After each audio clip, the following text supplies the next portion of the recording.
Good morning, legends. We're rolling out. Today's plan is to, we'll probably try to hook up with Team R. But you can see it's still dark a little bit. The days are shortening. Usually it would be light by now. But it's 6:21, so by 6:30 the sun should be out. So we lost about 30 minutes of daylight.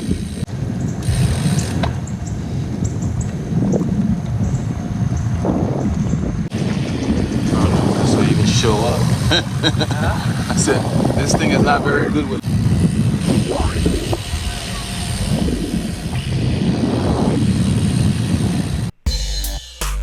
On this ride, Paul and I left Northampton, rode into the woodlands.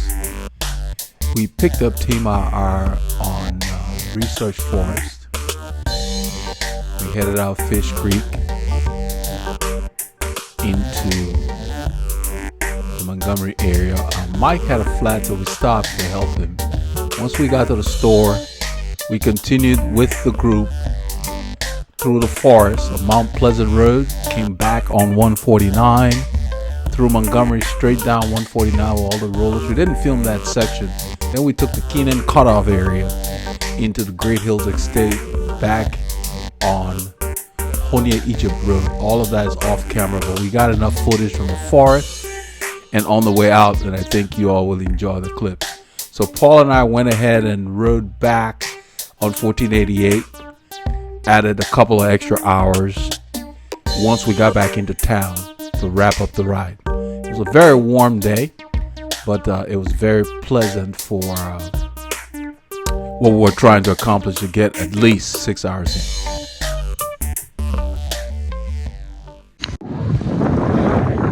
All right, legends, we're gonna give a stick here because we're trying to hook up with Team RR today. This is West Rayford Drive. We're headed east towards the sun. We're running a little behind because we only got about 30 minutes before those guys leave, and it takes about 40 minutes to get there. So we just decided that we're just gonna ride at about the top of zone 2. You don't want to warm up to where you're too tired when you're done warming up.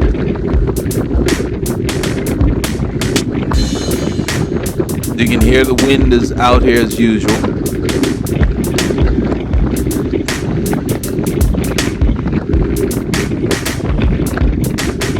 A Cyclist 200 rear tail light is very effective. It's become my favorite light at this point.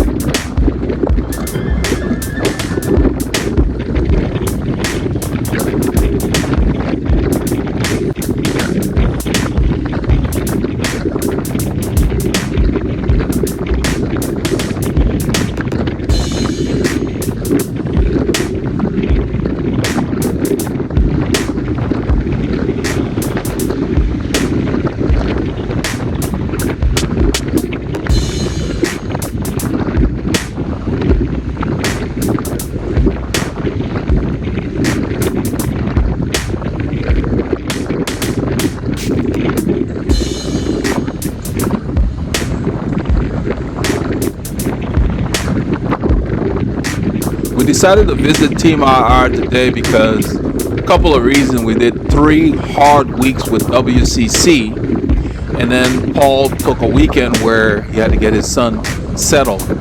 So of course that changed his training, and so we went ahead and used that as a kind of a rest week. And so we're going to ramp back up because you don't want to just do too many hard rides for too many weeks in a row without getting enough rest so your body can absorb the training. You guys will see later in this ride, Jerry Lutner joins us. He's just returned from traveling to California with Mo and them, and he just said that by the time they got to Mill Route, he was riding with them this morning. By the time they got to Mill Route, he had had enough. And I will talk more about that later in the film.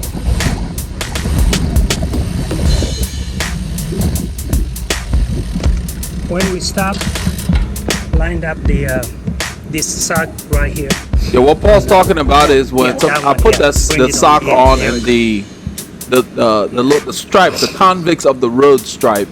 It's a Rafa Pro Team socks. The stripes are off, so he pointed it out to me. It was off to the side of my leg, on my ankle side. You want it kind of straight behind.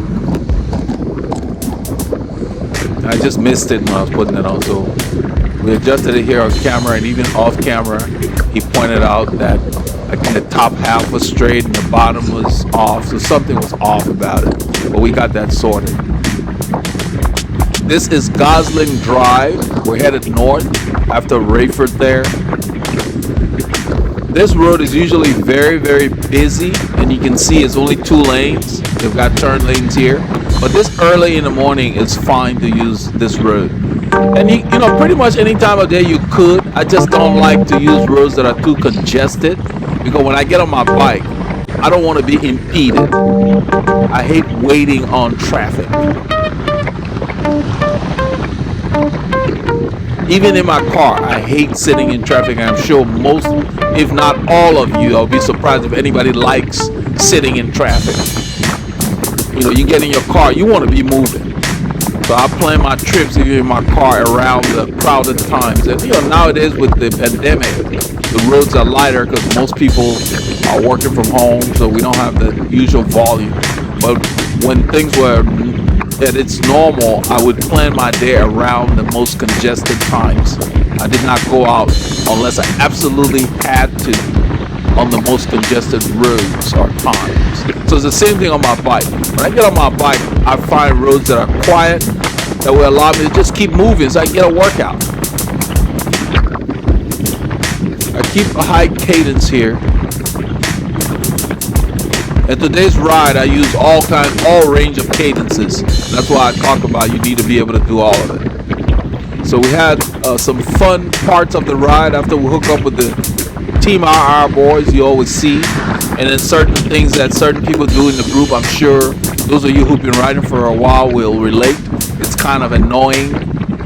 I will point those out just so you don't become that guy, because even if people don't say anything, you kind of become a persona non grata when you behave like that.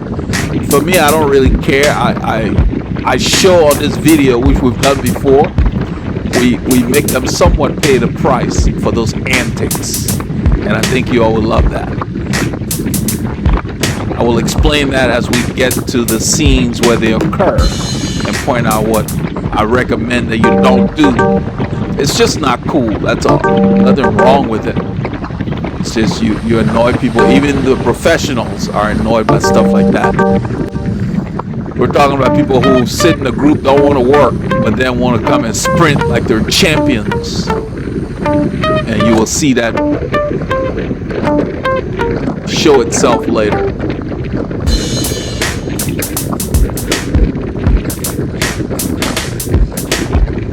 And when they were ready to rest, we forced the pace.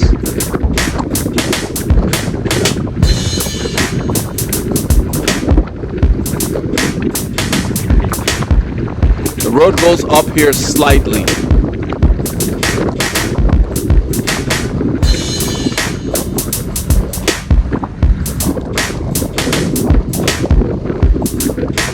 It is really very nice bringing in the daylight like this.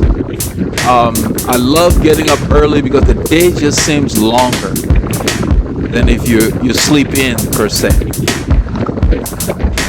So even though the day was a particularly hot day, because we started early, you acclimate, and of course we stopped and got enough fluids. That's the biggest thing.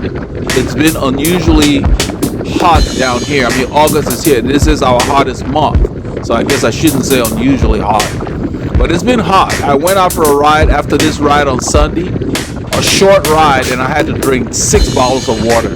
That's unusual. That short ride relative was almost 4 hours. You know, so, but anyway, I usually don't need to do 2 stops in 4 hours. Usually one set of bottles is, you know, they're enough, because I usually drink before I clip in. But it's It's just been very muggy, to where you're sweating and your bib shorts are wet and sweat drips down your thighs, and it's just, you know. The credit to these jerseys, they wick moisture really well. There's a construction sign right there.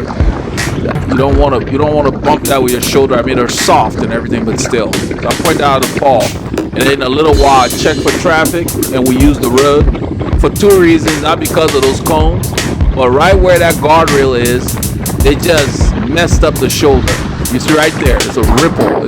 We always have to stand when we go over that. I'm aware that the traffic's coming, so I move back over to make it easy for the other road users to pass. Because this is a 2-lane road at this point. Hopefully they'll expand it. That's the long-term plan. They expanded it up there where you see that car is on the left. So you have two sets, like a boulevard. But that's where the project ended. You can see where the traffic swings back over to this side. So when we come back this way, we use the bike path that you see to the right there. And it's ironic because this weekend coming back, some genius is coming around the bike path in a blind corner at speed on our side of the road on a mountain bike. I had to yell at him because I saw him through the trees to prevent him from slamming into us head first. Some people don't use a high percentage of their brain. That's like riding blind. You might as well put on a blindfold. Anyhow, so we're rolling up here. So needless to say, I don't like using that bike path much. I'm extra cautious when I'm on it. And so should you be as well, because for several reasons. You don't want to be that cyclist that's annoying the people with the baby carriages, all the runners, or other people that are using it, because it's a shared path. It's not for fast cycling. That's why we use the road. I only use the path when I'm spinning down or warming up and I just want a quiet area. Plus, it's really pretty between the trees. So when you're going to use the path, you have to adhere to the rules, because some places they'll actually have a speed limit for bikes because they have other people using it as well. You need to adhere to that. You want to go faster, use the road. It's a lot easier personally, I think, to ride on the road. I'm not concerned about pedestrians and other people as much as when you use the path. I think it takes more attention to ride on the path.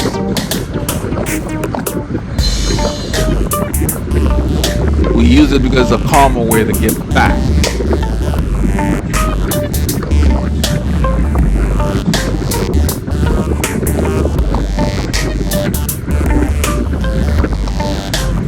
We're approaching Flint Ridge Drive in the distance there.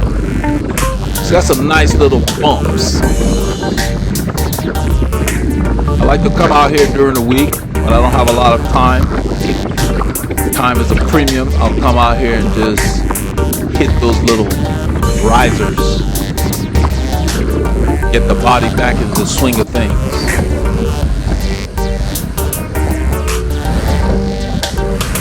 I can see the stripes are twisted. That's what Paul was talking about. And later on, I think it's off camera, we fix it before we hook up with Team RR. There we go. I was surprised we got the green light, because usually it doesn't pick up bikes in this corner, so something about the cycle of the lights improving. So Paul and I coordinated this week. You will see later. That's Fabian. Yeah. Fabian just got back from California with Mo and them. He's warming up. And you will hear Paul say, I think that's all the more reason why warm-up is important.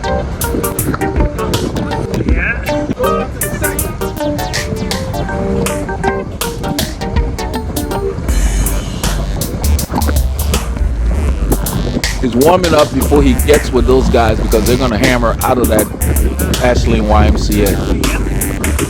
Exactly.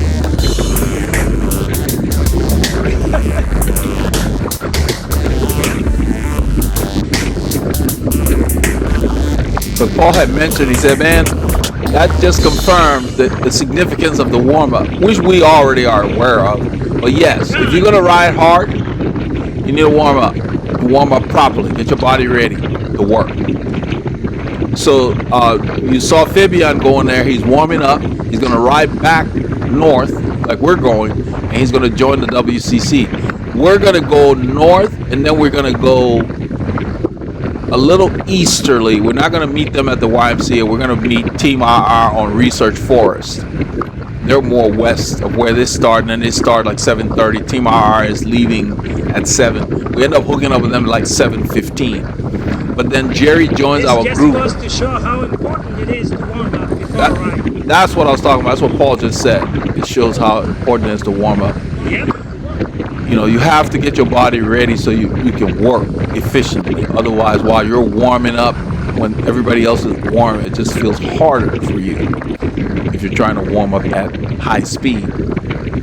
But anyhow, we end up hooking up with Jerry in the latter part of this film because what he tells me when we hook up is that he rode with those guys from WCC. They all came back from California, but he is not feeling his best. So even though they're almost like, it's like going to a training camp. Not all of you come out of it the same with the same form. Same thing like if you do a big stage race or whatever, your body may need more time versus another person. So he was saying that Mo and Fabian and them are flying, and by the time they got to Mill Route, Jerry had enough, so he let them go, and then he hooked up with us at Taco Corner. You will see him. I didn't know he was there till I was setting up the camera. You will see him wave. Respect the road, my brother. I was talking about the grade on that climb. My head unit said 7%. I don't ever remember seeing 7%. So unless GPS was off, we just likely, that climb usually is like 4% or so. But it registered 7. That's what I was telling Paul. When he said as usual, respect the road. People run in this area. Everybody's out working out. People get out early because it's too hot to get out in the middle of the day. I mean, some people do. I saw a guy after this ride, or was it? No, it was Sunday, at 3 in the afternoon on his bike riding. It was hot. It's like 106. That's what it felt like anyway. It was like 96 and it felt like 106. My wife and I were running an errand and I saw a guy. Then I saw a couple on a tandem, man. They were flying. They were doing like 25, 26. And we pull up in the car and put the window down. I said, man, you guys are flying. The guy just started laughing. You know, it's like, you know, they were just in rhythm. They had that kit matched their frame. They just looked the business. You know, so that was kind of cool to see. I have noticed there's a plethora of people riding bikes. Even on my bike, there's a lot of people riding bikes on the trail. You know, that's a bike path to the right there that you see. That's not a sidewalk. It's a bike path paralleling us right now. I mean, just people out riding bikes more so than normal. So obviously, riding bikes is fun because people didn't default to driving cars when this pandemic stepped up. Bike work increased. All of a sudden, people are back on their bikes, dusting them off, getting them out of the garage, getting them repaired. You know. So that's good. You need to get busy, get active. It's good for your mind and your body. It helps you deal with depression and stress and all that stuff that you may not even be aware you're experiencing. So get out, walk around, whatever. Fresh air is good for you.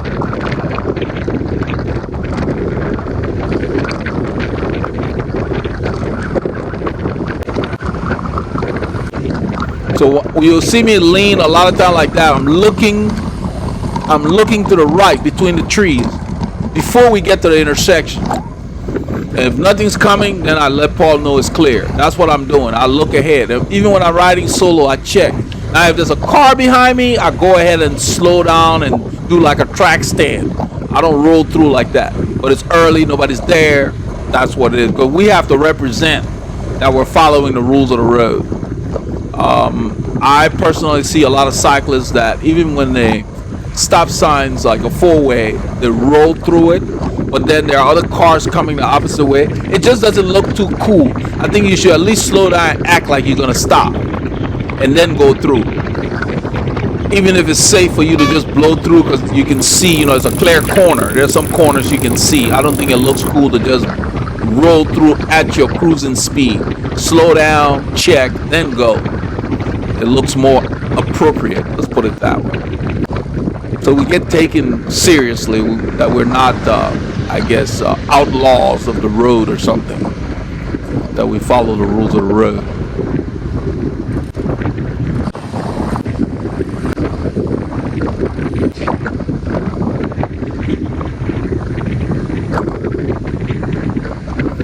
We're approaching Kirkendall Boulevard. This is Flint Ridge. The light changes. At this point, we're on Research Forest. We're waiting for Team RR. That's it. You can see it's 7:15. That's the front four. That's not the main. All right. So he says the main group is still back. They're not that far behind, and we end up all of us riding together. It was a good turnout today. Yeah. You just slip onto the back. So shortly after that, about a minute later, here's the main group. Good morning, good morning, good morning. Hey, hey, hey, hey. Let's go.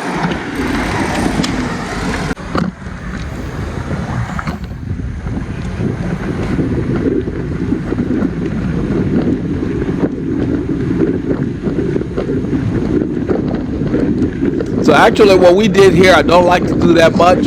I don't like to give the group like a head, you know, like a head start. Like when they're coming by like that, I like to already be moving so I can just roll in. Because if the group's going very fast and you let them pass you, sometimes you gotta work so hard to get in there. So keep that in mind. I'd much rather get ahead of the group or get alongside the group as they come by. So I'm getting up to speed with them. But they're not riding yet. You will see they have a more gradual warm up, and that's another thing. It's a different group. Find the character of the group so you can kind of fit in. Don't just do what you always do. Wait to see what they're doing first. I'm riding up because these guys are talking. That's Bart on the right, and this is Abby. And Abby is the one that does stuff that I'm going to point out that I don't think you should be doing, because it's not logical. Paul greets Abby. I know. And what he does, it's not a racing thing, it's not a group thing, it's just not logical. And it's like he doesn't like the pull, but then he'll come around and accelerate off the front. So he does that a few times, and I guess it got on people's nerves, including my videographer. Paul dropped the hammer and then we pick it up. You'll see. And that's what happens when you do that. If the group keeps going, you better have something left. So I'll walk you through it. Nothing's wrong with what he did. It's just not cool or logical, because you should help the group. You can't just sit in for the whole ride and then come and sprint like you're Alexander Kristoff or something.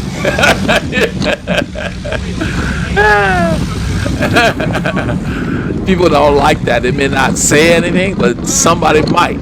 And even if they don't say anything, that's just not cool. Nobody's gonna tow you to the finish line in a race.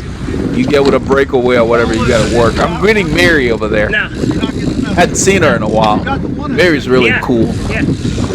She likes muscling a big gear. Yeah, I can get the one, but the group I can for some reason. This lady's, I just got her initials from somebody talking about her. I think it was Mark. BJ is her name. Okay. And as I see often, I have to mention that so you guys can tell. If you watch the guy here in the Rafa with the gray shirt, look how steady his body is. Look at his back. It's not moving much, okay? He's got a good fit with his bicycle. The lady in that turquoise, BJ, next to Randy up front there, you will see her rocking. That means she's trying to reach the bottom. I didn't get the name of the lady on the right here. I don't know if she's with us or stays with us or not. She may not be. But I like to point those things out because so many cyclists neglect fit. And I cannot stress how important that is. I worked on my fit for years, just tweaking. That's what you do. You listen to your body. There are some rides where you're going for recovery to spin a little gear, and your goal is to just listen to how you feel on your machine. You've got to perfect your fit. And sometimes you got to go back to the fit studio and tweak, especially if you change equipment. On this ride, Mark behind Paul here, his bike was just creaking, all kinds of noises. And I made a joke about it. I said, I hope it's not his knees making that noise. But he's got a carbon frame, and the bottom bracket does not make the frame very well. So it's just creaking on every pedal stroke. That would drive me nuts. I give him credit for being able to ride that machine like that. I just can't deal with those noises. My bike needs to be quiet. So we talk about it later in the ride. You'll hear the banter. So we're rolling through this neighborhood, and there's a guy in a pickup truck that gets, I guess, annoyed because we're on the road, and he says that we should get off the road. All right. Yeah, right around here. And I think it's because these guys are spread out so much, especially this lady BJ. He said, get off the road. Hey, Randy, how are you?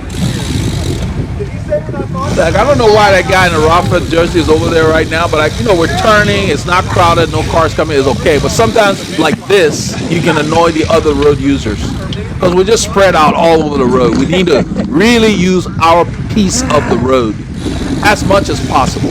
The nerve. And, let him pull over and come get us off the road. So I told I said, let him pull over and come get us off. So maybe he's the original member of the Mayflower. And somebody said maybe he bought this road or something like that. Just noise. They like to talk noise. The average person just got a big mouth that they can't back up. And telling somebody to get off a public road. You're being territorial about something that does not belong to you. He needs to go fence his yard and drive around in circles. Then he won't have to worry about being on his road. That's funny. But we all laughed about it. So like where that guy is, he should not be there. You want to chat, then close it up. Because if a car shows up, then you got to dart out of there. So that's something that can annoy the other road users. Keep your group tight as much as possible. And then when we come to this corner, I'll point out something else. It's just something to be aware. If you're at the front, see where Mike is at the front in the red, white, and blue jersey there with Mary? They're going to get on the road and there's a vehicle in that lane. They should have stopped because there was not room for us. Now they're going to turn. They see the vehicle. We don't. So you hear me say stopping. See? I said stop it. But the vehicle will come by. He moved over when he saw them. The guy in that truck. He was in this lane. He moved over after they did that. Don't do that. You get to the corner, there's a car in that lane, you stop because you got 12 other people behind you. Even if you can get on the shoulder, you don't do that. So that was not too cool. Granted, the driver moved over, so we're able to go. But I was ready to stop. Here, we continue to go. You're like a train.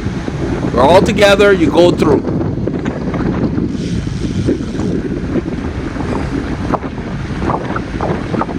So now look at BJ's back. Look at the little rocking motion. That's a telltale sign of a high saddle. That's where you get the chafing. That's why you got to wear chamois cream and all that kind of stuff.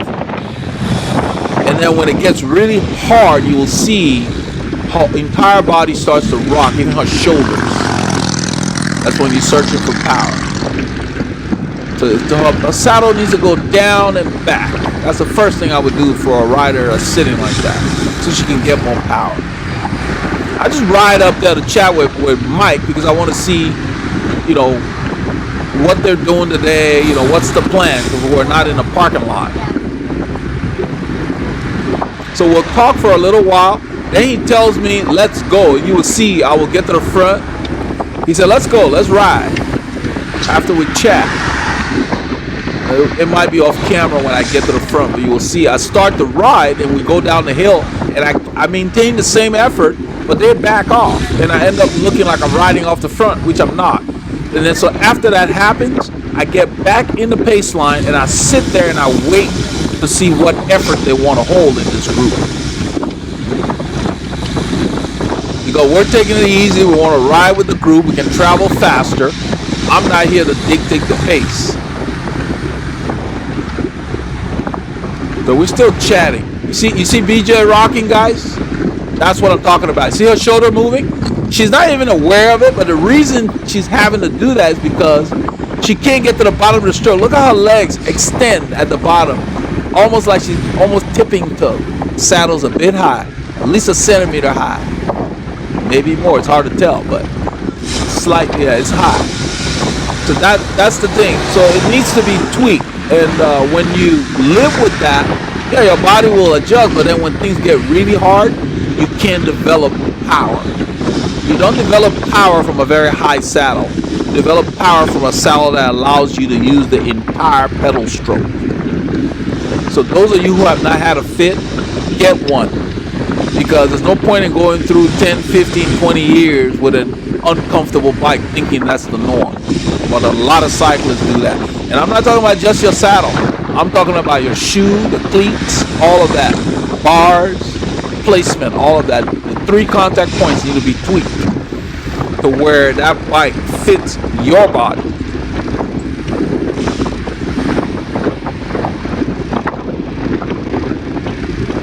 And if you're going to change shoes or whatever else, buy the new shoes before you go get the fit.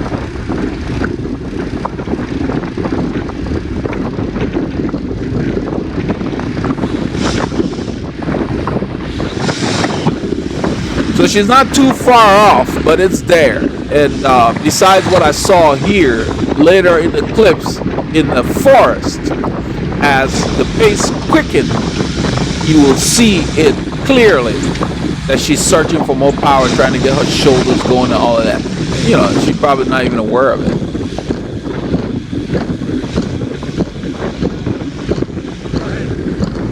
Looks like her wrist is wrapped. I don't know if it's injured.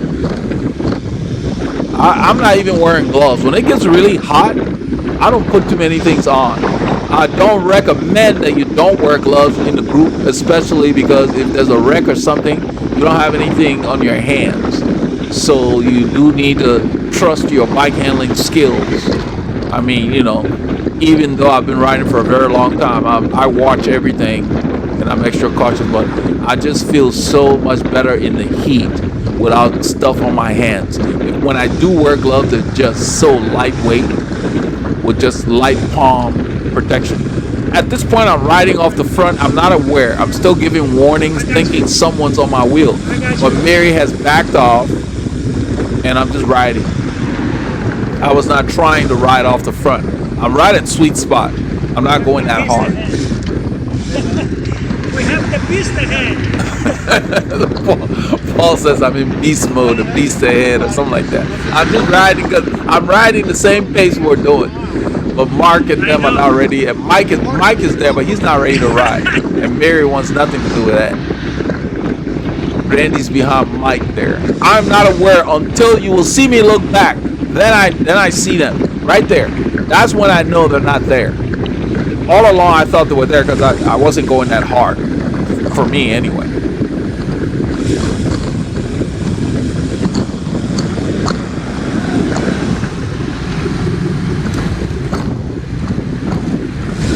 So when I met Paul in 2016, his saddle was almost 2 inches high, higher than where it should have been.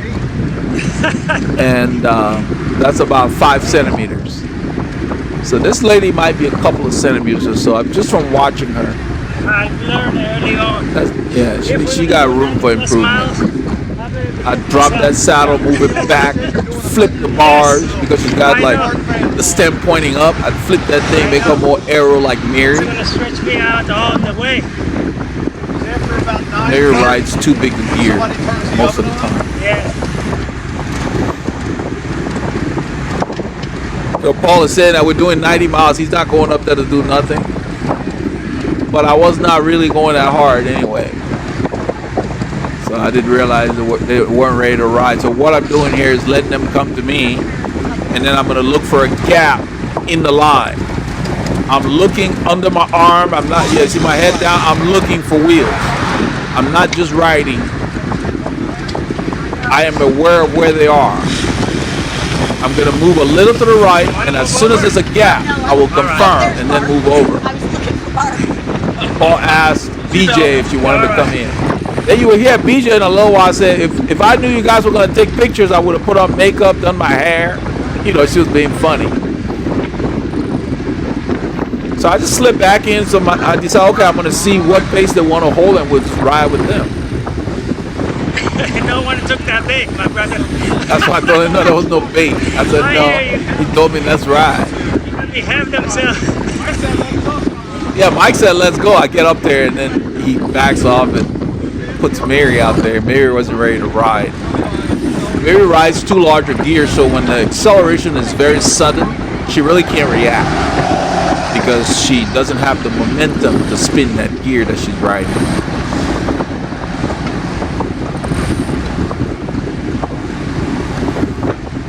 So a little while, we'll move over to the right and wave Paul up. So since they're doing a double pace line, I check. You notice I check. Always do that. Just assume somebody's there. Yeah. It just minimizes problems in a group. Because people have the right to pass you on the right, left, whatever in a group. Especially in a big event, people come around from all sides. Always check. Even if you look under your arm, it doesn't matter. Just check before you fill a new space. Before you change your line. Paul's talking about me going out the front there. We're going to do 90 plus miles or whatever. I don't really worry too much about it because the thing is that we've done enough conditioning to where if you drink and eat enough, I'm comfortable with the distance per se, and I still pay attention to how I feel. So that's important. But what his point is, you have to pace yourself. Well, I took the camera from Paul so I can film him. So we talked on the phone. We both have the same La Passion jersey, and we coordinated our kit. It's a good rest pace, steady. So now Mike's ready to ride. That's why I said, Watch, you will see that the double pace line will disintegrate right here. Look at Mark. He put his head down. You can tell he's going harder.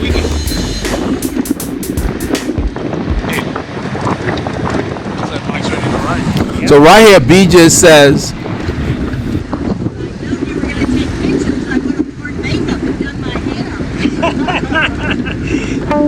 It's all good. So BJ said if she had known we're gonna take pictures, she would have worn makeup and done her hair. The light changes a little late, but we got enough time to stop. Then I explained to Paul that this is where I let those guys go in the rain. Because at this point, this road was a mess. Huh? Ran up. So the light changes. I don't want to go to the front because I don't know what kind of effort they want to hold yet. And so I'm delaying to see who wants. But then not too many people want to come to the front. And that's what happened in this ride today. And that's what was particularly annoying with some of the moves that guys made later, I will point out. Because if you're not going to pull through and help the group, then what's the point? There's no sprint finish line here that you're going for like 10 yards and then you sit up. I mean, what is that? Take that energy and help the group along. But that's just not the proper way to ride in a group, in my opinion anyway, and I think a lot of experienced cyclists would agree. Because in a race, if you were in a breakaway, you'd have to work with the breakaway or they will literally attack you or chastise you verbally. I mean, so I'm sure some people have probably put their hands on each other. Not that I subscribe to that, but I'm just saying you can't get in a group and not help the group if you got something. So Paul and I are strategizing here of different things that we can try when the road goes up. That's what we're chatting about here. So that way, even though these guys are not really ready to pour it on yet, we're doing things to challenge ourselves while we're riding with them right now. That's what we're talking about.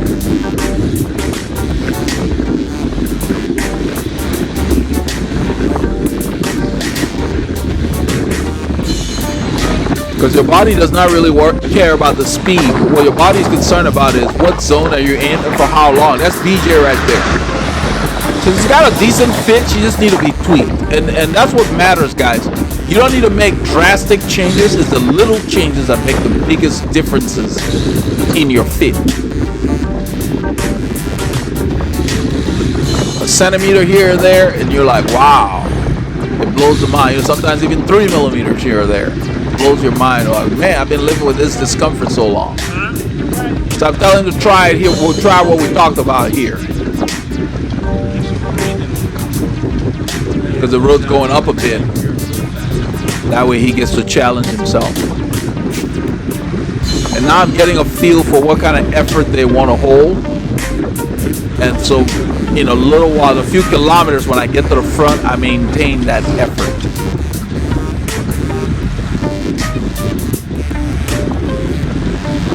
I get plenty of chances to ride hard when I ride solo. So with the group, I only ride as hard as is necessary per se. Like if somebody wants to attack and I'm feeling good, then fine, I'll go. But I don't come out here to ride off from the group. That's not my goal. Where it's like a social thing here and we got company and our goal here is 6 hours. So we're just here to do some work. We're not here to prove anything.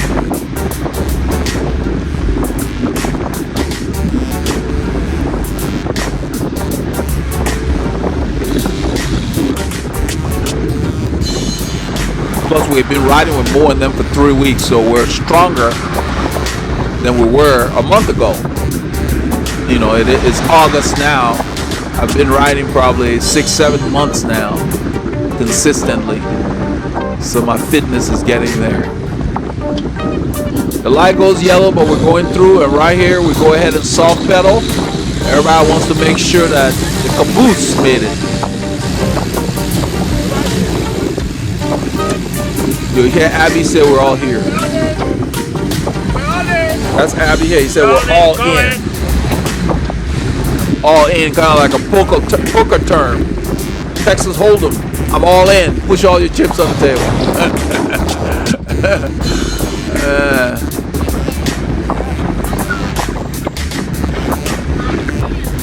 You see me downshifting a little while. I don't know if it's here.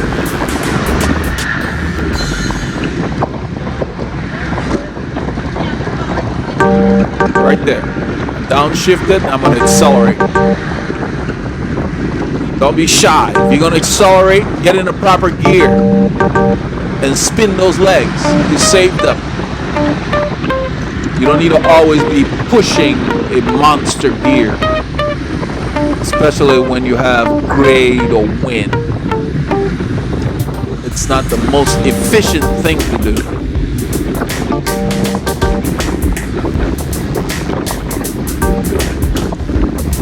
These are the hills before the overpass that when we're hammering with WCC that can pose a challenge because they don't back off. I'm putting force in the pedals. I think Mark is pushing. And that's just the way Mark rides. When he's at the front, he'll go hard on these climbs because he's trying to work the climbs. I try to be more consistent. I don't like to go too hard on the climb, then back off. He pulls off. Mary pulls off immediately, and that's fine. You see what Mary did? Mary does not want to lead. Then she tells me, I told her right there that I'm just going to maintain the same pace. I told her to slot back in. She was ready to give up or something. Her comment was like, that's it, or something like that. And then she apologized for pulling off like that. I thought, no, we're just going to keep the same pace. I said, it's going to be steady. Just slip back in. So I'm holding the effort Mark was holding. And the cool thing is that because I'm catching all the wind, I'm going to be working harder than the rest of the group. This is the thing where if you sit in the back at a mild pace like this, what I call mild pace, it's not necessarily easy for everybody, but then what's the point of sitting there for, say, let's say we've been riding for, say, 25 minutes, I'm guessing. You sit there for 30 minutes, then you accelerate off the front for 10 yards, then you sit up. That's what you're going to see in a little bit. And it's a little laughable. Because that's not a strategy. You're going to attack, you go. If you want to start a break, you go and you hold it. Till people join you and you guys work. You can see everybody's still together. That's the goal of the group right now. And they're gonna play later, it's gonna get harder, and the group will break up, and you'll see that. But we're visiting Team RR. We're not here to dictate what they do. So as a guest, we're gonna do what the locals are doing when we're visiting. And I'd much rather sit at the front here. So I get to work harder than I would if I had been in the back. I'm working harder than my heart rate indicates. I'm probably at sweet spot at this point. And what I'm doing here, I'm going to keep my gears reasonable, and I'm going to keep my cadence high. Because these guys usually race up that overpass. I'm going to keep it steady, but I'm going to keep it hard. And you will see that about a kilometer after we crest that overpass, Randy will come up to me and thank me for being at the front, because he said that usually we race up that climb and it breaks up the group. Well, the way I rode the climb, it kept the group together, but it wasn't super easy. And that's why he was complimenting me. But they like what we do, but then they don't do it themselves. So it's kind of like, I don't know, we've heard that many times before. And that's fine, anything goes, you know, they want to have fun, that's good. I'm going to stay a little to the left of the white line here because of the barrels and all that debris. We have a lot of people behind me, so I'm going to use as much of the road as possible. But by riding on the cleanest part of the pavement, it reduces your chances of puncture. You can see I accelerate there. Paul's not too ready for it, but I'm in a smaller gear. I'm on a small chain ring, and whatever I'm spinning is mechanically efficient. I get a little to the right because it's cleaner, so we use a little bit of the road because it's a 2-lane thing. And I'm just turning the gear very fast. I'm at the bottom of zone 4 here. So for me, that was harder because I'm blocking the wind, punching a hole, so they get to stay in like endurance pace behind me, but it's a good effort. So I shift up. In a little while, I think I go to the big chain ring. I don't know if I've already done it. You will see my cadence stutter for a bit. I may already be on the big chain ring. I've gotten so good at going from small to big without messing up my cadence that sometimes it's hard to tell. But I'm on the big chain ring here. And I'm keeping the effort about the same. Just by feel. I don't see that heart rate thing. I don't have too many things on my display. When I ride solo, I have 10 units on my display. With the group, I change it sometimes to like half that. I like to have time of day, trip duration, that kind of stuff. Randy's greeting the audience. That's Randy. I think this was Randy's birthday. Yeah. The joke was that we're going to do the mileage that was equivalent to his age. And so he said, I hope he's young, as if to say it wasn't his birthday. Because Mark said, it's somebody's birthday today, we're going to decide the mileage based on the age. And so Randy said, I hope he's young. Meaning I don't want to go that far. I don't want to go too far. So these guys are funny. So they start to discuss, and everything you hear, I can hear.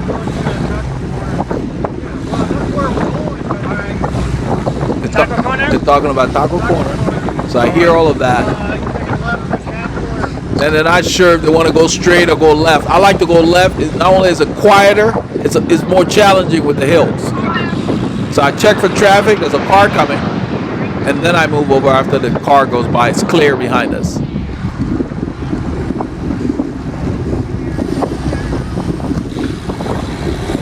We're going to take Capitol Road. I like to use what they call the B roads as much as possible. Sometimes C road.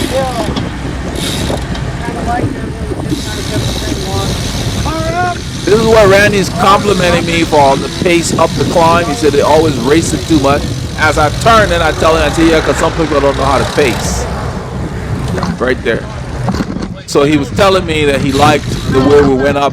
Everybody rode together and rode hard without being scattered all over, and that's fine. That's one way to ride it. And the other way, if somebody's jumping too hard, you just ride your pace. This is where Mark, you can hear the squeaks. Listen to that. That's what you're hearing. That's his bike. It's that loud.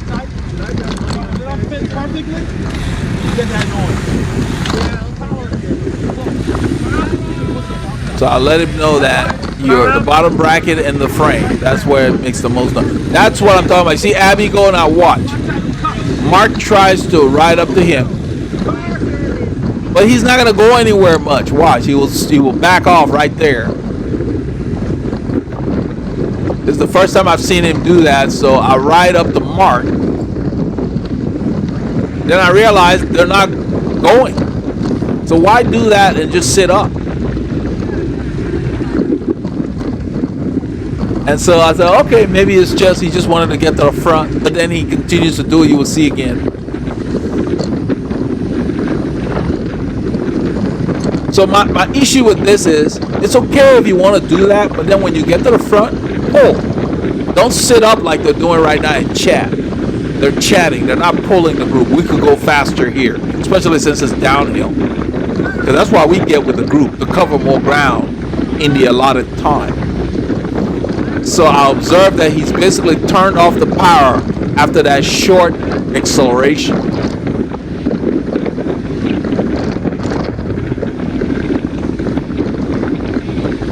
I'm sitting in the middle because I get to catch the wind. I don't want to ride my brakes because I always go faster than most people downhill. So that's why I'm in the middle. Plus I can see what's coming, all the little imperfections in the road. I like this road. It's quiet. This is like it might be a C road or a D road or whatever. I love these kind of roads. You can ride them on your bike. They're people's neighborhoods. They're not busy. So most of our riding are on these kind of roads. We only use the highways to get us there if we have no other choice. Right here you can see the effort is up. Now watch my cadence. I'm not thinking about the effort here. I'm thinking about the effort to come. You can see I'm working, but if you notice, I'm still in my same position. I'm just pedaling faster. That's what a good fit looks like. You shouldn't have to be all over your bike because the effort changes. I went from 105 to 90. That shows you how much the effort dropped just in that little space, the span. We're going to be turning right, and it's a grade as we turn. So Abby may be sitting at the front, but the effort is off. So he's not pulling. He's just sitting there. Now watch him. He has developed this ability to slide to the back.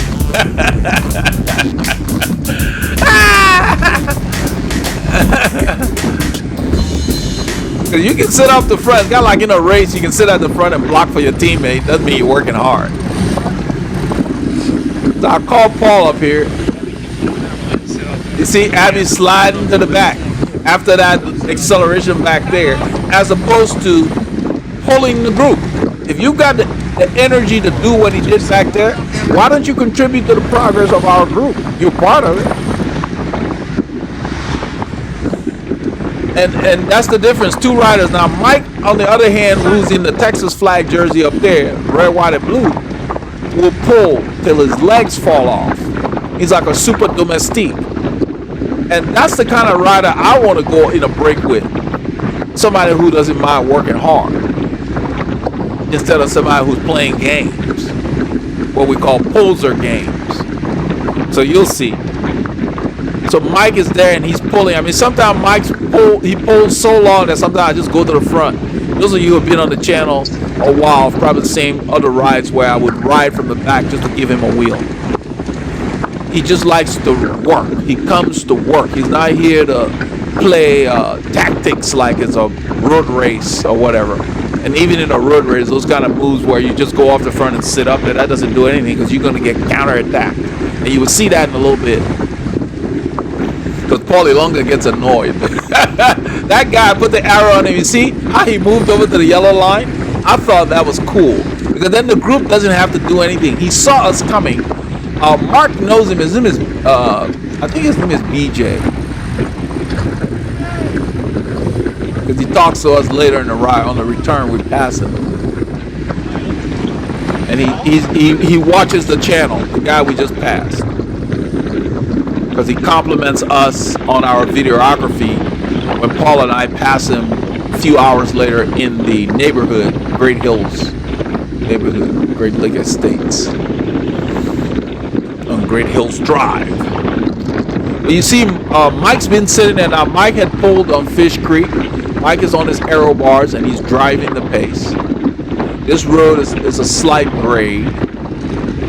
So even though the hill's coming, Mike just wants to get the work in. Mike's one of those guys that I discovered today for the first time that when it's humid like this and you're behind him, the sweat wicks off of him and you can literally feel it. So when I follow Mike, I sit to one side. He sweats a lot. I told him he has a flat later, you'll see us stop. But I told him, I said, man, I thought I did a lot of sweating. Mike and even Paul Ilonga sweats. Paul doesn't sweat as much as Mike. Mike got it beat. So right here, he's slowing down too much. Usually we just check there's a dead end on the left. I'm looking. It's clear. I don't want to stop. I'll keep my legs moving. So Mark said car back, so I moved to the right. I'm just riding. I was in the proper gear. That's a grade at the intersection. So I downshifted, rode through. Didn't use too much energy. I'm waiting for them. I'm waiting for everybody to get back together.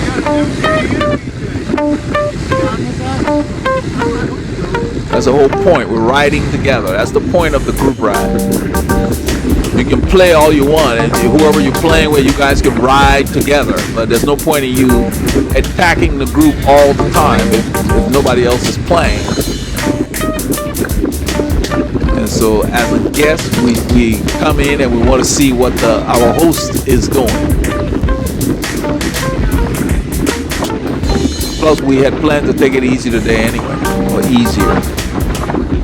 So now we start to go up the climb. I don't know if you'll be able to tell when I downshift. I'm watching my hands, my left hand, right there. I put on a small chainring, and in one motion, I already moved the gears in the back to the right. You couldn't even tell from my cadence, but I'm on a small chainring. And Mike comes around, I sit on him, look at my cadence. I decide to use my aerobic system here. This climb is fairly long. It gets to around 3.5%, I think.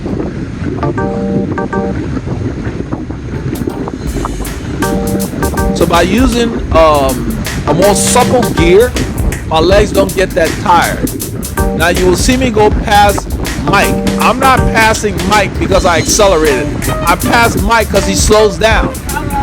See? We're at the top of the hill, he's slowing down. I am doing the same thing.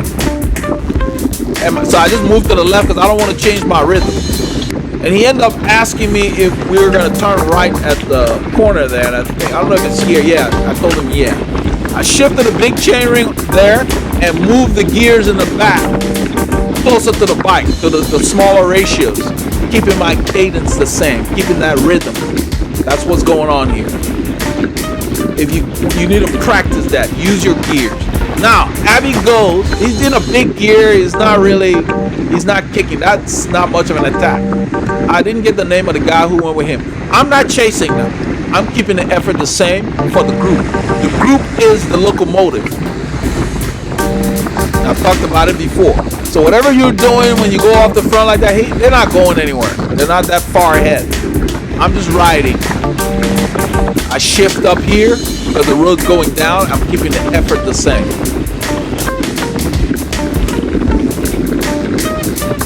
It's nice having those shifters on the bars. They're very convenient. I don't have to reach them down to.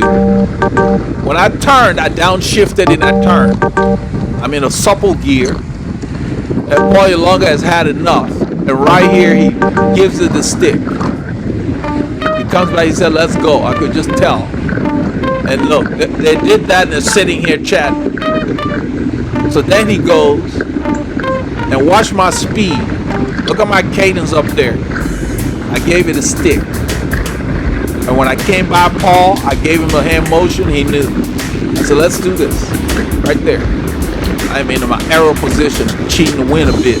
Now, This is a hard effort, so I don't want to do it too long right now because we got mill route coming.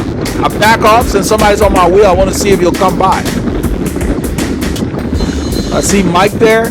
Mike had been pulling for a while, so I figure, okay, he goes. I don't get too excited. You gotta dose your effort. You see my shadow. I'm standing. Paulie Longa is in front of me. I slip behind him, and Paul comes up the mic.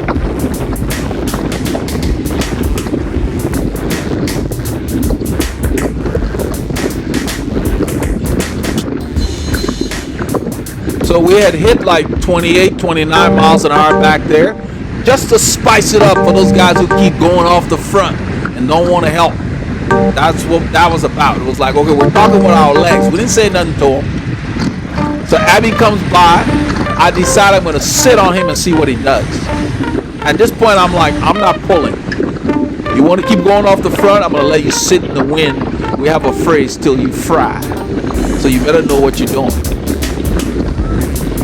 But right here, the power's off. I'm not even looking behind. I don't know what's going on with the rest of the group. But at this point here, I know that those hills are coming on mill route. And they like riding them hard. I'm not really only thinking about those hills. I'm thinking about 2854, the FM 2854. That road, when we turn right on that road, it's a what you call a drag or falls flat. And then it kicks up. And if you didn't have any legs when you got there, you feel it. So I'm thinking that far ahead. You see, I'm right on his wheel. I thought it was gravel. I just pointed to it so people would know. Like they did some work on the corner there. So now watch him. He doesn't want to pull at all. He pulls off. Even in a road race, what is that going to accomplish? Because people are not going to work with you if you don't want to pull. I'm not going hard here, right here. I'm just holding my pace. I'm holding the same pace I would hold if I were pulling the group. That's all I'm doing. I'm just riding. But my thing is, he's sitting in the wind. I'm going to sit right here. Then this guy comes along and he says, let's watch this wheel. Then you see Abby waving, telling me, come around. I'm not coming around. I've been pulling for miles. You've been sitting in the back. You want to play? Get up there and show me what you got. I'm not coming around. I'm not giving you a wheel.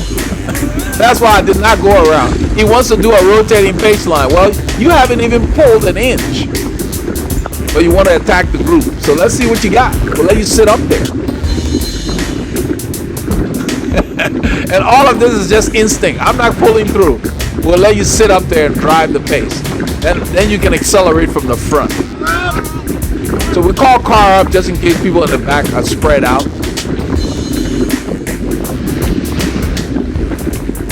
We're riding hard here. The road goes up a bit. It didn't register, but it had to at least been around 1.5%, 2%. So now he pulled up. He hadn't been there long. So this guy is gonna pull. I didn't get his name, but he did a lot of work on this ride. Quite a bit off camera too. So when you're riding, if you're going to attack and make moves that you want to stick, go with a rider like the guy in front of me here. Go with Mike. Go with people who don't mind working. Don't go with people who want to play games. Like it's some kind of chess match. Because in a bike race, nobody is going to drag you to the finish line. You'll have to do your fair share of the work. You'll have to get your nose in the wind. All that stuff that they're doing does not carry over. You can do that in a group ride because people are just riding, but in a bike race, people are well aware. They're not going to work with you unless you're on their team. So if you're going to work with them, you got to get your nose in the wind and do your fair share. Abby's going back in the back to catch his breath. He'll come back again and do the same acceleration. Watch. And all that's in my head is I'm not stopping. Because I know they're banking on stopping at the corner of this road at 2854. See? He's going again. Doesn't want to pull a group, but want to keep doing that. That's just nonsense. So I told this guy, I said, why are you chasing him? He ain't going anywhere. That's what I told him. Right there. I'm staying on his wheel so I don't work. I'm getting my draft. because I'm saving my energy for 2854. That's why I accelerated on this wheel. I want to stay in my draft.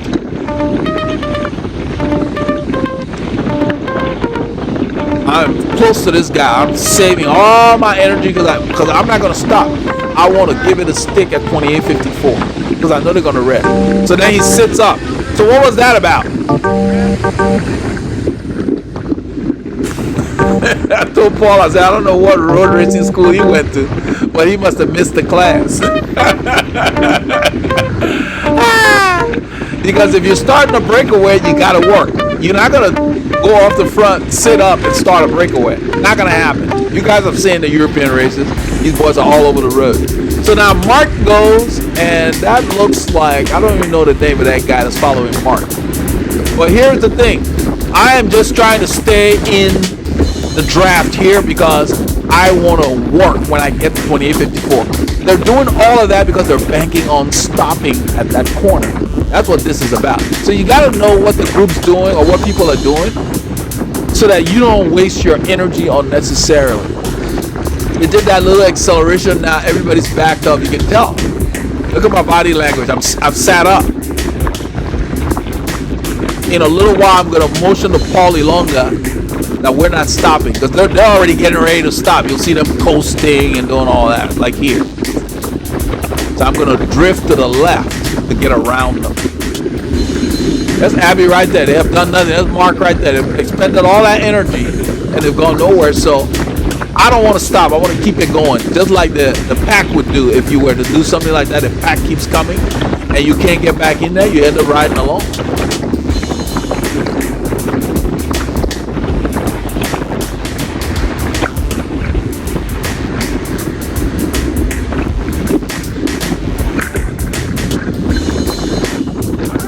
So there's a car coming, so I move to the right. And as soon as this car clears, there's a guy coming this way. I'm not sure what he's doing. He must have gone with Mark. That's the guy that went with Mark. So right here, I turn and just keep going. I'll go ahead and look for Paul. I soft pedal a few strokes so he can get the draft. And so all that foolishness that we're going right here, I start to pour it on. There's only 3 of us on this highway right now. The rest of them were banking on stopping. Well, we didn't stop. So Paul is on my wheel and Mike is behind Paul. At this point, I don't know who is behind Paul. I only saw Paul. And all I decided to do is I'm going to ride hard here. Because this road is a drag and then it kicks up. So I'll go ahead and just decide to do sweet spot. My heart rate will have to catch up. I'm going harder than it indicates.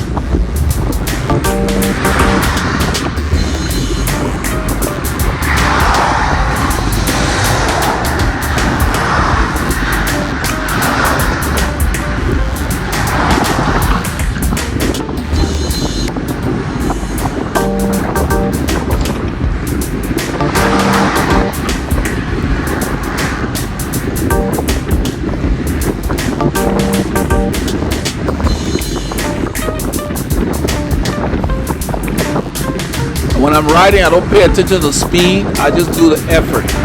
I pay attention to my cadence.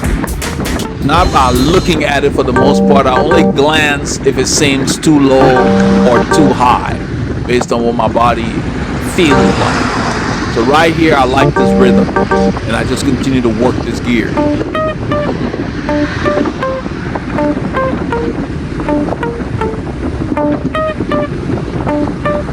I'm probably riding a 70-inch gear, something like that. 70 or 75.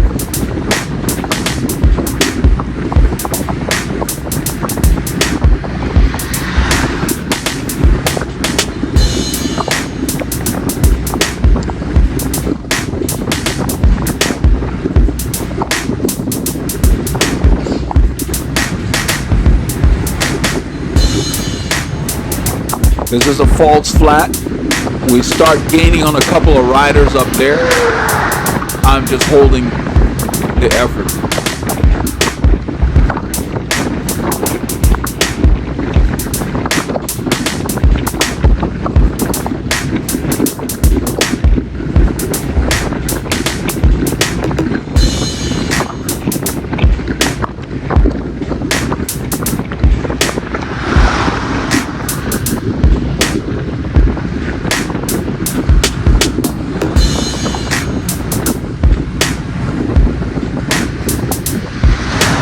seemed to catch up with these guys quicker when the road went up than on the flat. It's like they look like they're going pretty slow. Even their cadences, you can see they're barely spinning around.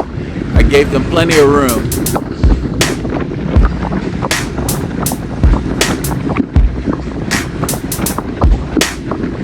I didn't need to say on your left because they were holding a line.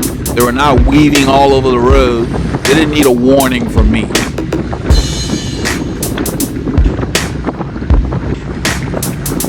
So when you're passing riders that are holding their line, they're not all over the road, just pass.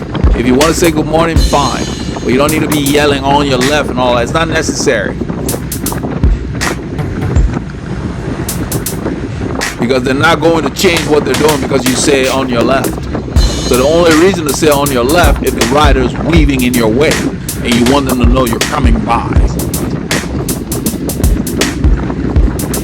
And what I usually say is rider back to let you know somebody's here. And that usually does the trick.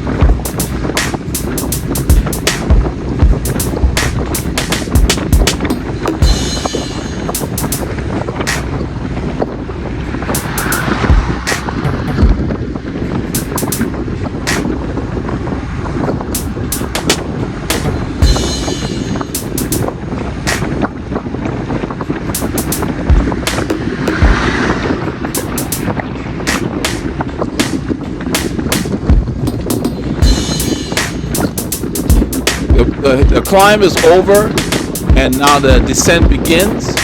I shift up maybe a couple of cogs and I keep the effort about the same.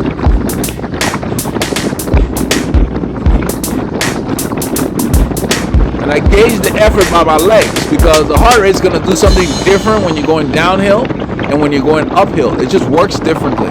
So even though you're riding, your heart rate does not peak on the downhill like it would when you're going uphill and fighting gravity or going into the wind. That's why you can't rely on any one metric per se. I mean, you know, power meter is a different thing because watts are watts.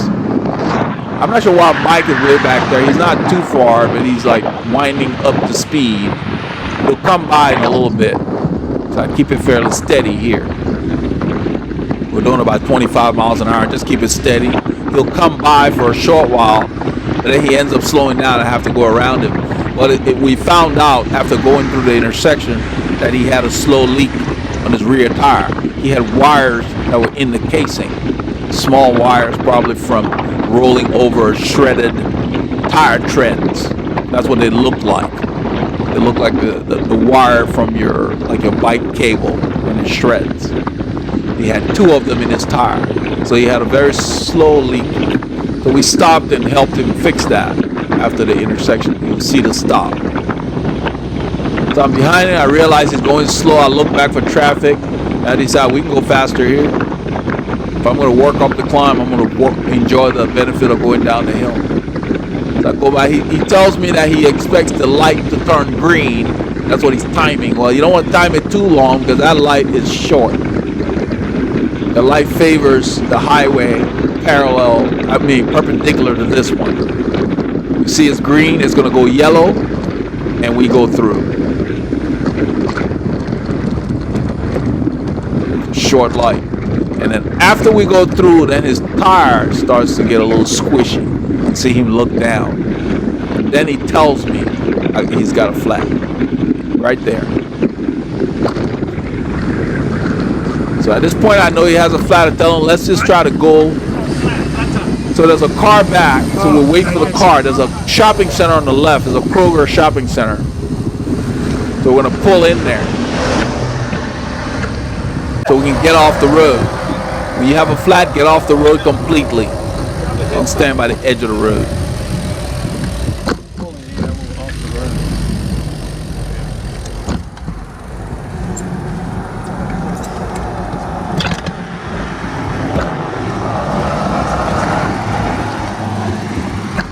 How's it good rolling, y'all? Yeah. Oh my God. I don't know what the hell happened. Go back across for 2 seconds. Man, they're stopping the piss, man. That's what I told the other guy, I said, he's not going anywhere. Why I'll hold your bike, man. Yeah, I'll just lay it down. You can just lay it down on the left side. Okay. In the grass. You got your kids? Heading towards the forest. That's Jerry. I didn't recognize him. I turned the camera on. I saw the person put out a finger, but that jersey is similar to what another guy is wearing in the group that went with Mark on Mill Route. And I thought it was the same guy. And then in a little while, I'm going to recognize Jerry's pedaling style. Jerry has a unique style on his bike. So, you know, every rider has that. You can kind of tell. So I could tell it was Jerry. And you hear me call out to him. So I was like, that's got to be Jerry. So when did he join us? So he must have joined us after Taco Corner. He must have ridden up to the group, or because I didn't see him in the parking lot. It's Jerry. Right there, I said, that's Jerry. I can tell by his form on the bike that he's on the left there. In a little while, I'll ride up to him so we're going to chat, because I know they were in California last week. That's when he tells me about, you know, the rides and how the other guys are flying. They came out of their trip flying, and he's a little unrecovered at this point. So he decided to ride with them for a bit, let them go, and then ride with us a little steadier pace here. So you got to listen to your body. You can't just be riding hard all the time. I tell everybody it's all clear back here, but that's a curve over there, and those cars appear. So you hear me tell them to look out for that. That's Jerry right there. Jerry! I didn't see you, man. It's Jerry. Cars! Keep out in that corner. Another car! Just good to call out things to people, you know, people are aware, because even though you're in a group, you still got to be careful. Then you hear me call out to BJ here. She ends up going across the road. Stay on your side of the road. That's a blind corner. So I let them know that's a blind corner, and as soon as I say that, you'll see a car show up right there. It does stay on your side of the road. See? So You got another flat? Mike pulled Another over. He flat? was going to check his rear brakes. The brake is rubbing or something. He's checking the clearance on his brakes. I think they're okay. It's just maybe his wheel's not centered, but he got that sorted. Hey, Jerry. While he's doing that, right up to Jerry. I saw your mountain rides. The mountain stage. That was cool. It was hot? It got hot. It got hot. Yeah, we Okay. left from the coast. They were in the Malibu area. Malibu, basically. Yeah. A lot of the rides when I used to live in California, like Latigo Canyon, Tuna Canyon, Mulholland. So it starts. Mayuma was the hardest one. Mayuma Okay. was like a 7% grade for 6 miles. Wow. We're having a very humid day, so it's nice to have this breeze right here. It used to be like the gold standard there. It's a 10-mile climb. You know, it takes, well, it took me like 50 minutes. It took Mo like 43. 43, wow. And, but then after that, we get on Mulholland. Yeah. And then go over this other one. It was just as hard, if not harder. It was actually harder. It was shorter. Yeah. So by the end, you know, do 60 miles there. It's like, you know. Oh, yeah. You guys just pretty much ride, eat, sleep, ride. Well, we only did like 60 miles. Okay. So we were averaging like 16 miles an hour. Yeah, well, you climb. So about 4 hours. Yeah, that's cool. It's cool that you guys shared this ride. It was good to see. So I thanked him for sharing the rides. It was kind of cool to keep up what they were doing in California. Oh, yeah. We went through, What he said, they did one ride where he took 50 minutes to do the mountain stage. Mo took 43 minutes to do it. That's like 7 minutes. And Jerry is no slouch. Jerry's very humble, but he's a good rider. Yeah, we saw Fabian this morning when we were warming up. Was he there with you guys? Yeah. Okay. Yeah, so Jerry rode with They're them, flying. and Mill ride where we were riding, and Abby was going off the front. Those climbs is where he let them go, and decided he'd had enough. His body is now recovered from all the riding in California. So you gotta listen to your body. Trumps everything. So that's Abby chatting with Jerry. Jerry does a lot of kilometers every week. And Abby was saying that he's going to eclipse Jerry because Abby retired recently. And so he's going to say he's going to be riding a little more than he was doing before. So that's what they're talking about back there.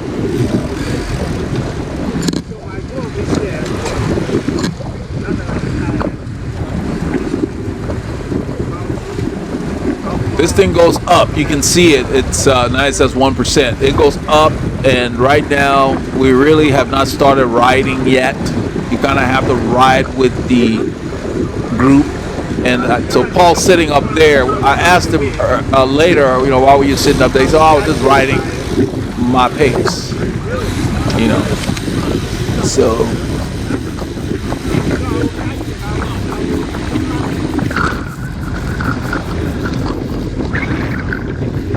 because I'm used to being in a group where everybody gets to come through.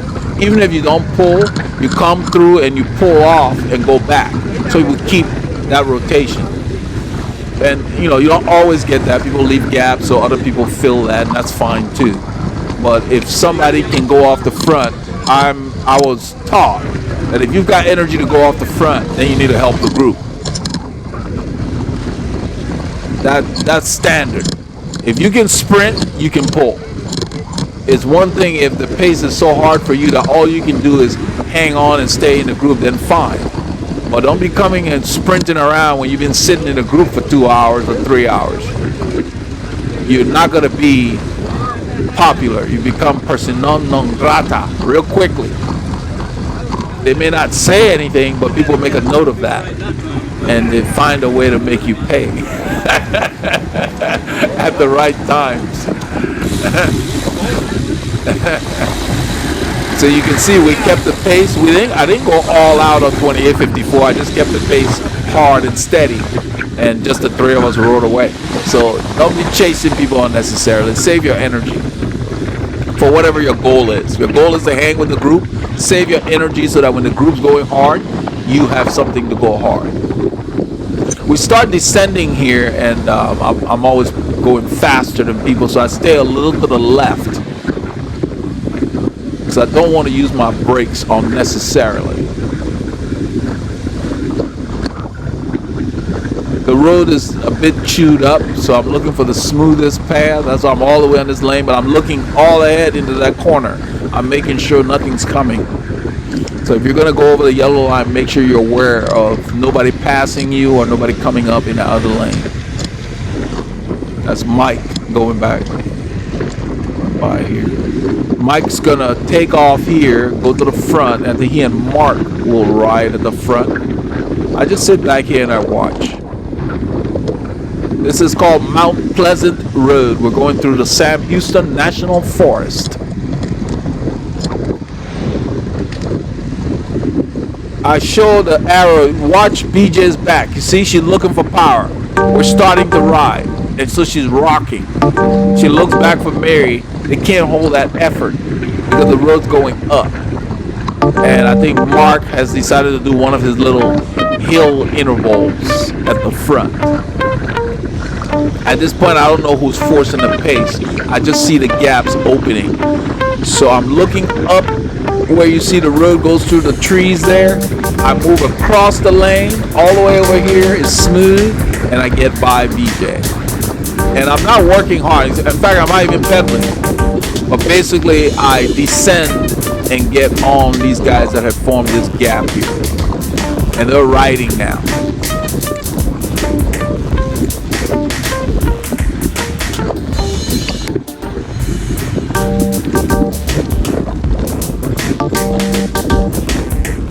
In a little bit, Randy has had enough.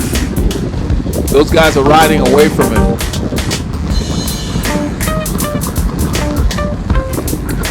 And this is why you save your energy, so when the group does this, you have something to go with them.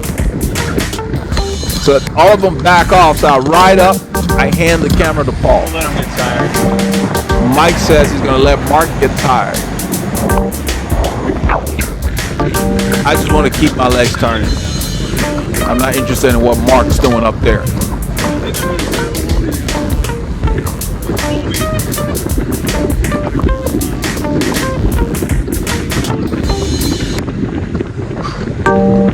If I'm on the bike, I want to be working. I don't want to be coasting or doing whatever. So I just come to the front and put my nose in the wind.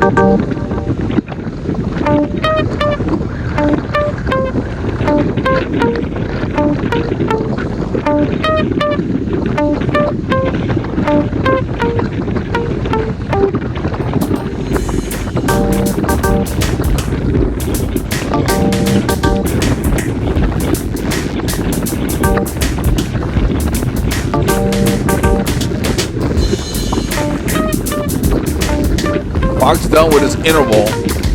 He's backed off.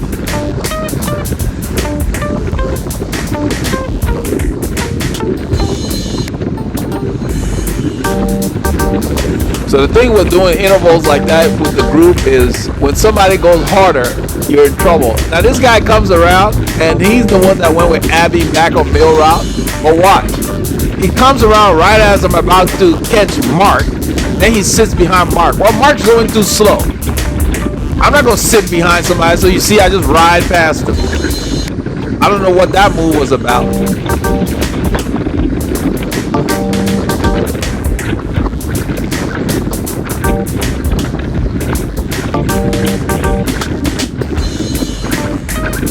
I'm real stingy with the use of my energy, so I only make moves that make sense. There's a hole over that point to it. In a little while you'll hear Mark and them yelling hole and all that. Don't yell hole, just point to it. Because when you yell hole, the person's brain says, where's the hole? By then they've already hit the hole. I'm ready to ride here. Paul and I have been through here many times. We like this little stretch. It's a nice little uphill. I look back, he's there. I soft pedal a bit. Then I tell him, I said, well, okay, what kind of moves was that? You know, because they're making moves and you go with them and then nothing develops. So we just continue to ride here.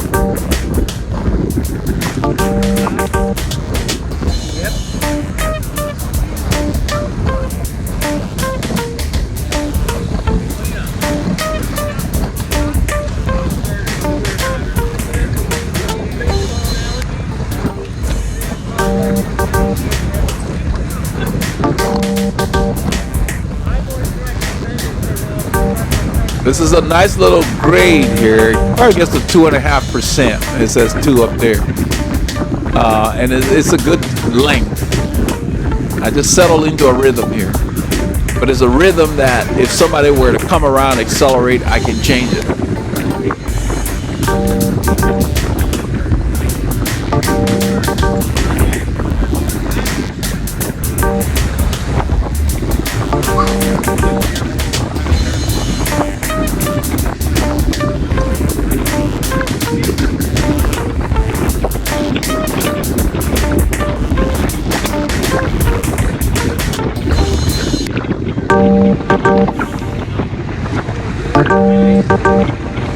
See what I just did? I just point.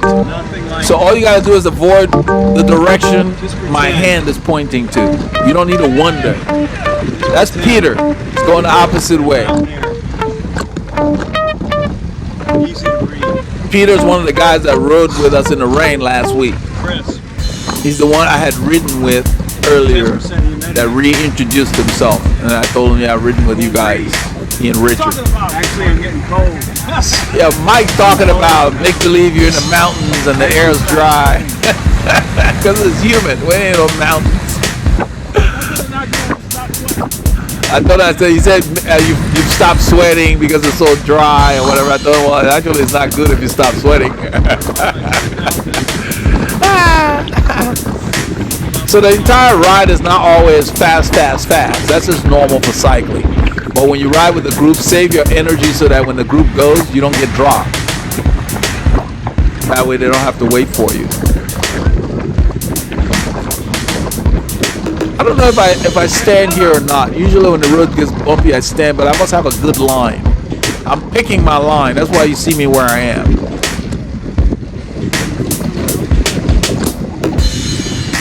I think right here, Paulie Lunga will get in front of me or something. Maybe it's here.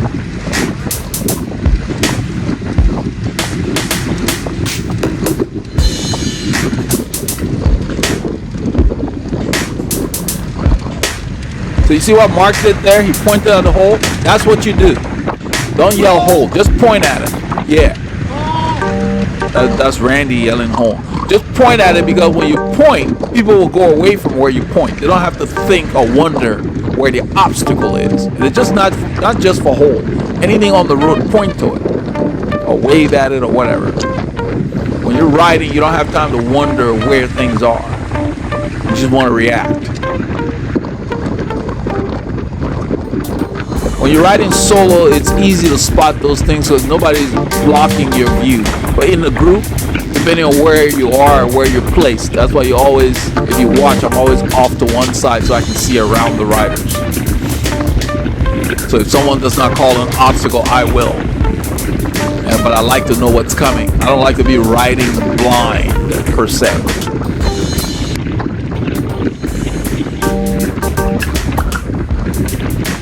You see where Paul Ilonga is, he can see clearly down the road. He's not depending on anybody to call anything out for him. Where you see that camera looking, he can see there.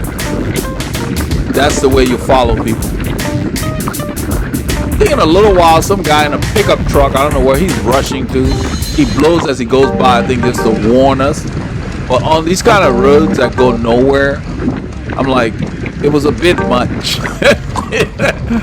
Like being out in the middle of nowhere and act like you're late for the local bingo game or something. Give me a break. And then he passes us and he hits his brakes. And you can tell he's not rushing anywhere because he looked in the rearview mirror to look at us after he passed.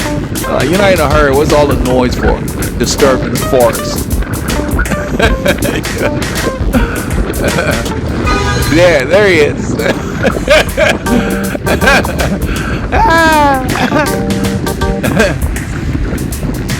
And that was totally unnecessary. Nobody's on that side of the road that I could tell, unless it was somebody behind us, but I doubt it.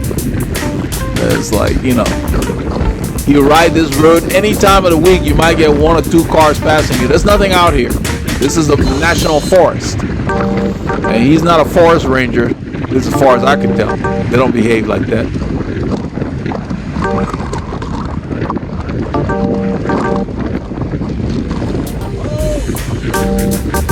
So the road gets real bumpy here. Chances are I'm standing. I'm on the left. Paul's filming here and I'm on the left. And right there, a car shows up. Right there.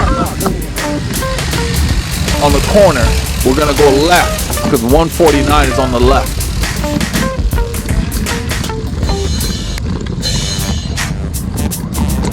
I keep going because these guys, every time we come to the intersection, they want to regroup. Well, let's just ride and get to the main corner there. When Paul and I ride, we don't do much stopping. We just ride. I want to keep my effort up. Moving time is critical. So I run the credits here, and then I've got a little extra footage as we head towards 149. We did not film 149. There were additional action, but at this point we had so much material already. Try to keep this thing 90 minutes or less, as much as possible.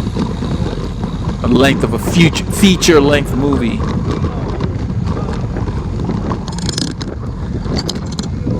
This part of the forest is chip seal, is bumpy, and you know.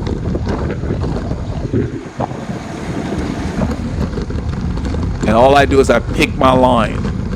It saves your wheels.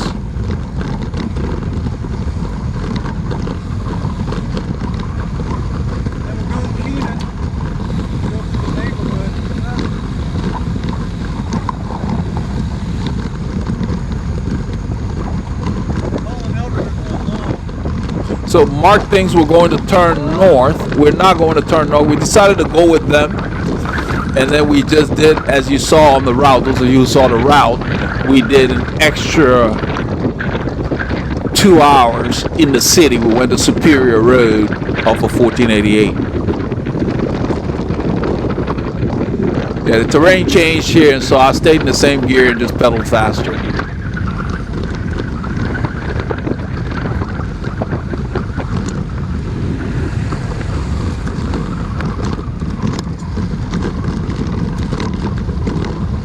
road's going back up here, and that's Highway 149.